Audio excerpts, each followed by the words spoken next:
How to transfer your data and set up your new iPhone. Hello guys, this is Atticus and welcome back to another tutorial video. In today's video, I'll teach you guys how you guys can transfer your data and then set up your new iPhone.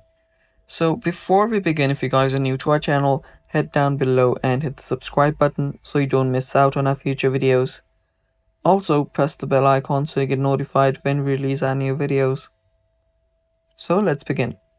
First step is open up your settings. So go to your settings app and then scroll down.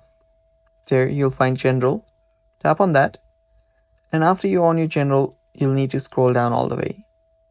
There you'll find an option that says transfer or reset iPhone. Tap on transfer or reset iPhone. So right here you will see on the top prepare for new iPhone. Tap on get started.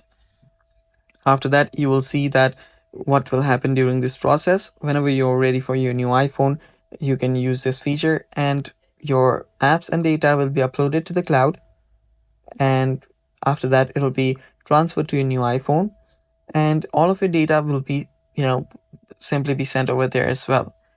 So tap on done here, and whenever you have your new iPhone you can simply scan that. Whenever it's near you this iPhone, it will simply start sending it data to that another iPhone. And after some time, make sure during the process, make sure that you have a good and strong Wi-Fi connection, and after the process everything that you had on this device will be transferred over to that device. And that's all for today's video. Thanks for watching. Stay tuned for more, and bye bye.